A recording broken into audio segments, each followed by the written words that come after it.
국내 코로나19 3차 대유행의 기세가 좀처럼 꺾이지 않고 있습니다. 1일 신규 확진자 수는 소폭 감소했지만 연일 전국 17개 시도 전역에서 환자가 발생하는 등 유행의 전국화 양상이 이어지고 있는데요. 네, 김경우 인제대 서울백병원 교수와 관련 내용 짚어보겠습니다. 어서 오세요. 네, 안녕하세요. 예. 자, 코로나19 신규 확진자가 583명 늘었습니다. 전날보다 소폭 줄어든 수치긴 합니다만 제가 서두에서도 이야기를 했지만 글쎄요, 3차 대유행의 기세가 좀처럼 좀 꺾이지 않고 있는 것 같아요. 네, 그렇습니다. 지금 사회적인 거리두기 그리고 현재 최근의 감염 재생산 지수에 따라서 이제 네. 확진자 규모가 바뀌는데 열흘 뒤 확진자 규모는 이미 결정됐다고 봐야 될 것 같고요. 예, 근데 지금 현재 몇 명인지는 열흘 뒤에 알 수 있는데 예, 그렇겠죠. 우리가 그렇기 때문에 선제적으로 거리두기를 강화하지 않고 지금 현재 사회적 거리두기가 효과가 있을 테니까 기다려보자 해서 열흘이 지나고 2주가 지나서 줄어들지 않을 때 그때 뒤늦게 사회적 거리두기를 강화하면은 또 이미 또 열흘 2주를 또 1,000명, 2,000명 증가할 때까지 기다려볼 수밖에 없기 때문에 네. 선제적으로 강한 사회적 거리두기를 빨리 하는 것이 좀 효과가 좀 더 강하게 있을 수가 있을 것 같고요. 최근에 어떤 신규 확진자 추세는 몇 번의 이제 갑작스러운 증가세가 있어서 좀 착시 현상이 있어서 막 감소하는 게 아닌가 이렇게 좀 볼 수는 있겠지만 전반적인 추세는 꾸준한 증가세로 해석해야 될 것 같습니다. 예, 그러면 실제로 1,000명 발생 가능성 이야기들도 나오잖아요. 그 현실화할 가능성이 있다고 보시는지요? 네, 뭐 예측이라는 거는 항상 뭐 틀릴 수는 있지만은 그렇죠. 그동안 모델링을 통해서 봤을 때 최근에 어떤 감염 재생산 지수가 1.4라고 이제 가정을 했을 때 1.4가 이제 세대기를 이제 뭐 4일이라고 가정하게 되면은 1.4 하게 되면 2배가 되거든요. 그렇죠. 그러니까 8일 뒤에 2배가 된다. 그러니까 지금 600명에서 1,200명이 되는데 일주일 뒤 확진자 수는 이미 결정됐다. 이렇게 봐야 될 것 같아서 우리가 좀 선제적인 거리두기를 빨리 하는 것이 그동안 이제 중요했는데 이제 또 한 가지 최근에 나타난 현상은 한 2단계 정도 아니면 2단계 플러스 알파 정도면 내려가겠지. 내려갔었으니까 이렇게 예측을 하고 조금 기다려보자 이런 의견들이 많았는데 최근에 좀 예측하지 못한 변수들 특히 이제 처음 맞는 겨울 이라는 것이 사회적 거리두기 효과를 어떤 감염 바이러스 생존력과 전파력이 더 강해지면서 사회적 거리두기 효과를 좀 감소해서 우리가 감염 재생산 지수를 충분히 낮추는 효과가 좀 떨어지지 않았나 봐야 될 것 같고 또 이제 똑같은 사회적 거리두기로 인한 감염 재생산 지수 감소 효과가 우리가 신규 확진자 규모에 따라서도 바뀌는 것 같습니다. 그러니까 예를 들면은 똑같은 2단계라고 하더라도 100명이었을 때 어떤 감소 효과보다 500명이었을 때 똑같은 거리두기를 해도 감소 효과가 더 떨어지는 것이 아닌가. 그것은 아마도 우리가 이제 3T라고 하는 감염 역학조사 추적과 격리를 하는 것이 패키지가 같이 돌아가지 않으면서 규모가 더 커져버린 상태에서는 똑같은 2단계를 해도 감소 지수가 떨어지는 게 굉장히 둔화된다. 하는 점이 가장 좀 우려되는 점이라고 할 수 있겠습니다. 네, 방역 당국에서는 교수님께서 방금 말씀하신 것처럼 아직 사회적 거리두기 효과가 나타나지 않았다 이렇게 평가를 하기도 했는데 특히 이번에 좀 지적을 했던 부분이 최근에 보면 이 감염 경로가 불분명한 사례가 무려 20%에 달한다. 이 부분이 참 문제다 이렇게 지적을 했더라고요. 네, 그렇습니다. 우리가 어느 정도 규모가 적을 때는 빨리 집단 환자를 통해서 집단 감염을 확인하고 그분들의 접촉자를 빨리 찾아내서 격리를 하는 것이 이제 우리가 감염 전파를 막는 그동안 우리가 성공했던 한국 방역의 표준 모델이었고 지금처럼 지역사회 잔존 감염이 많이 있고 무증상 잠복 감염이 많이 있는 상태에서는 사회적 거리두기를 통해서 우리가 역학조사를 못한다고 해도 추가적인 전파를 최소화하면서 우리가 그동안 잘 막아왔는데 지금 어느 정도 이제 감염 규모가 어느 정도 커진 상태에서는 역시 역학조사로 경로를 추적할 수 있는 감염자 추적의 한계가 분명히 있고요. 그리고 이제 특히 이제 사회적 거리두기를 했지만은 너무 이제 많은 확진자가 대규모로 나올 때는 우리가 이제 사회적 거리두기의 효과 자체가 조금 더 약화되는 가능성이 있고 특히 이제 처음 맞는 겨울 그리고 아직까지는 다행히 인플루엔자는 유행하고 있지는 않지만 언제든지 내년 2월까지도 인플루엔자까지 겹쳐서 다시 유행할 수가 있기 때문에 우리가 이제 발열 호흡기 증상이 있는데 코로나 검사에서 음성이면은 우리가 격리를 안 하거든요. 그러면 다른 호흡기 바이러스 감염 질환은 계속 유행을 할 수가 있기 때문에 그런 것들이 이제 열이 나고 호흡기 증상이 있는 분들이 의료기관을 찾을 때 또 이분이 코로나인지 아닌지 알 수가 없기 때문에 많은 코로나19가 아닌 다른 질병을 또 진료하는데 많은 지연과 혼란이 생길 수가 있기 때문에 다른 호흡기 발열성 질환에 대한 투인데믹 같은 것들의 위험성은 우리가 아직까지 항상 좀 남아있기 때문에 코로나19 관리에 더 어려움을 앞으로 줄 수 있는 안 좋은 요인들이 아직 남아있다고 할 수 있겠습니다. 예, 앞으로의 전망은 상당히 어렵겠습니다만 아직까지 확산세가 꺾이지 않은 건 좀 분명한 것 같습니다. 예.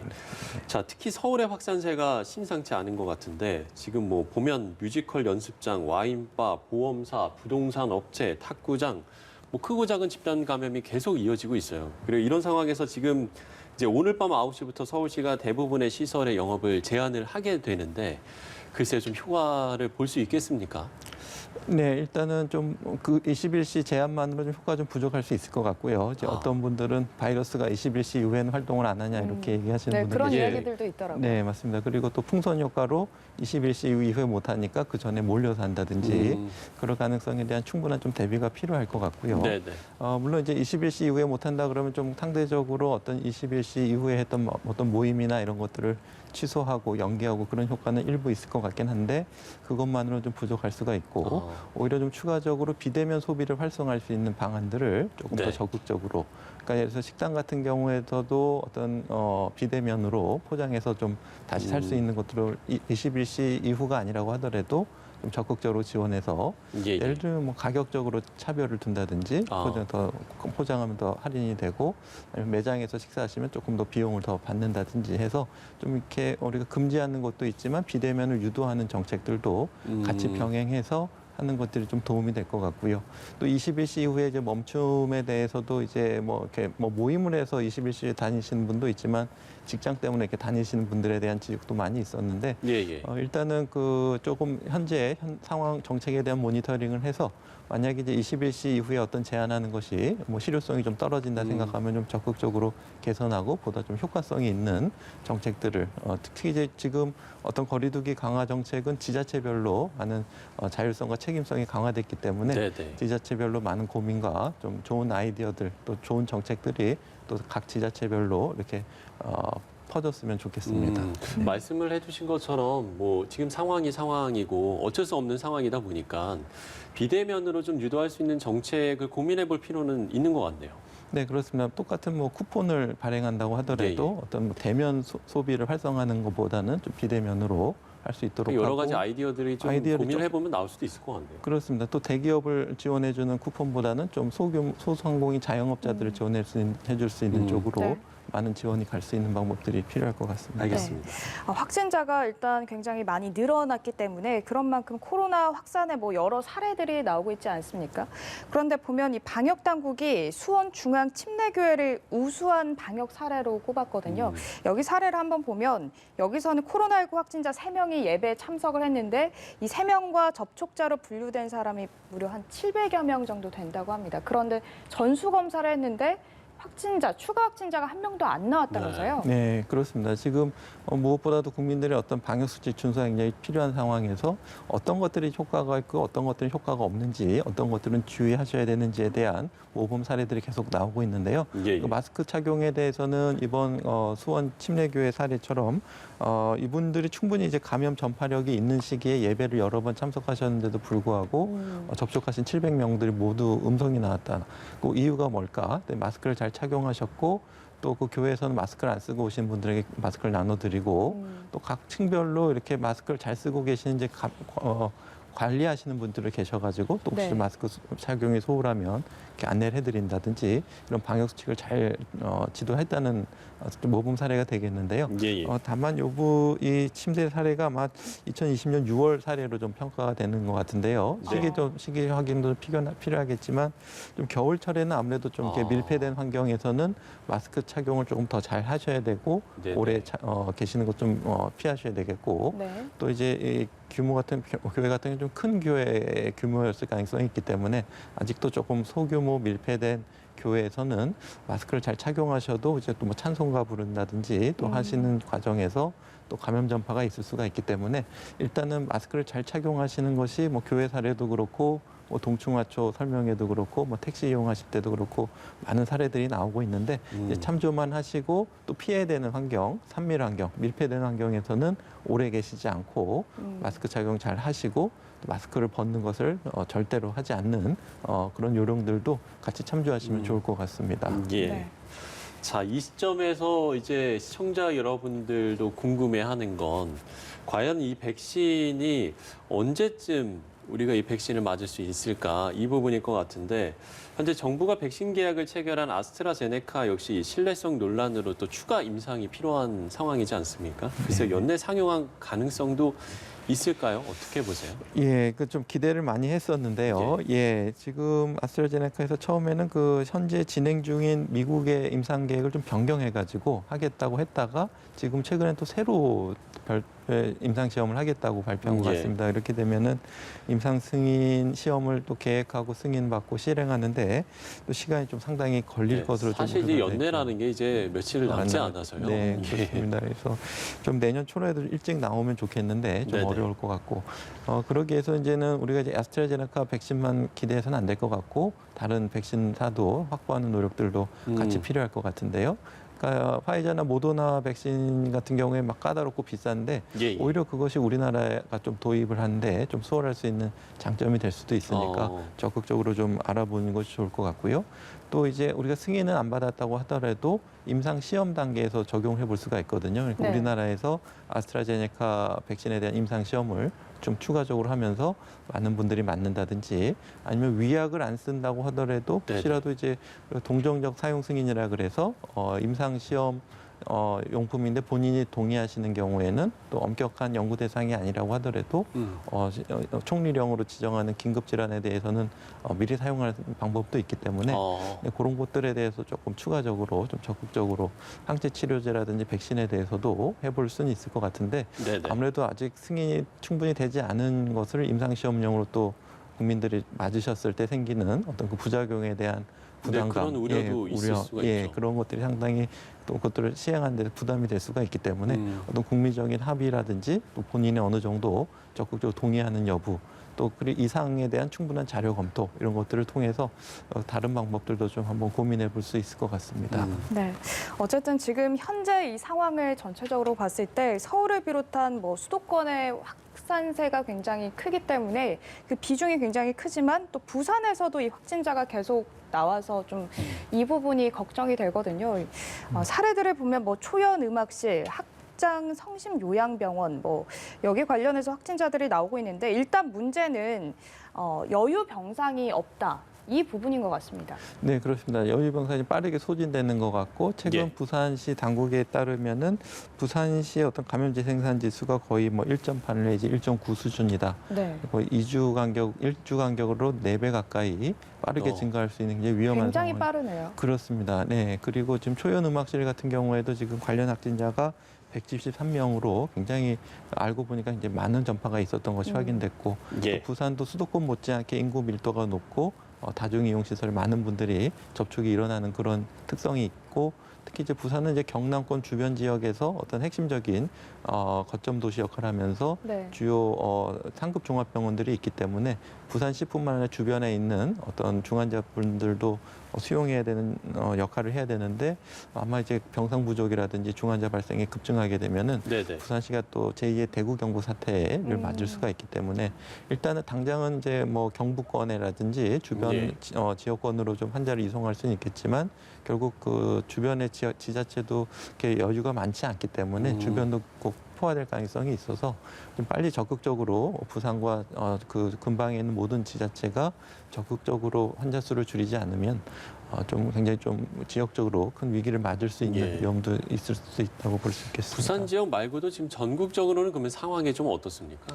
일단, 병상이 예. 문제가 없나요? 일단 지자체별로 조금 차이가 있는데요. 예, 예. 예를 들면 이제 광주시 같은 경우에는 100시간 거리두기를 하면서 좀 전체 지자체별로 어떤 확진자 증가세를 봤을 때 상당히 좀 모범적으로 좀 보이는 것 같습니다. 좀 예. 확진자 수 좀 적고요. 그래서 지자체별로 어떤 거리두기 강화 수준이라든지 어떤 방역 대처 능력에 좀 차이가 있어 보이는데 일단은 지금 좀 각 지자체 분들께서 좀 모든 시민들 국민들께서 좀 어려움을 좀 이해하시고 선제적으로 강한 거리두기에 동참해 주시는 것이 우리가 확진자 수도 줄이고 또 기간도 줄일 수 있는 방법이 될 수가 있기 때문에 지금 지자체별로 많은 어떤 그 권한과 자율과 책임이 주어진 상태에서 각 지자체의 어떤 모범적인 사례들을 또 다른 지자체들에서 조금 참조하면서 도입해보는 것도 좀 필요할 것 같습니다. 네.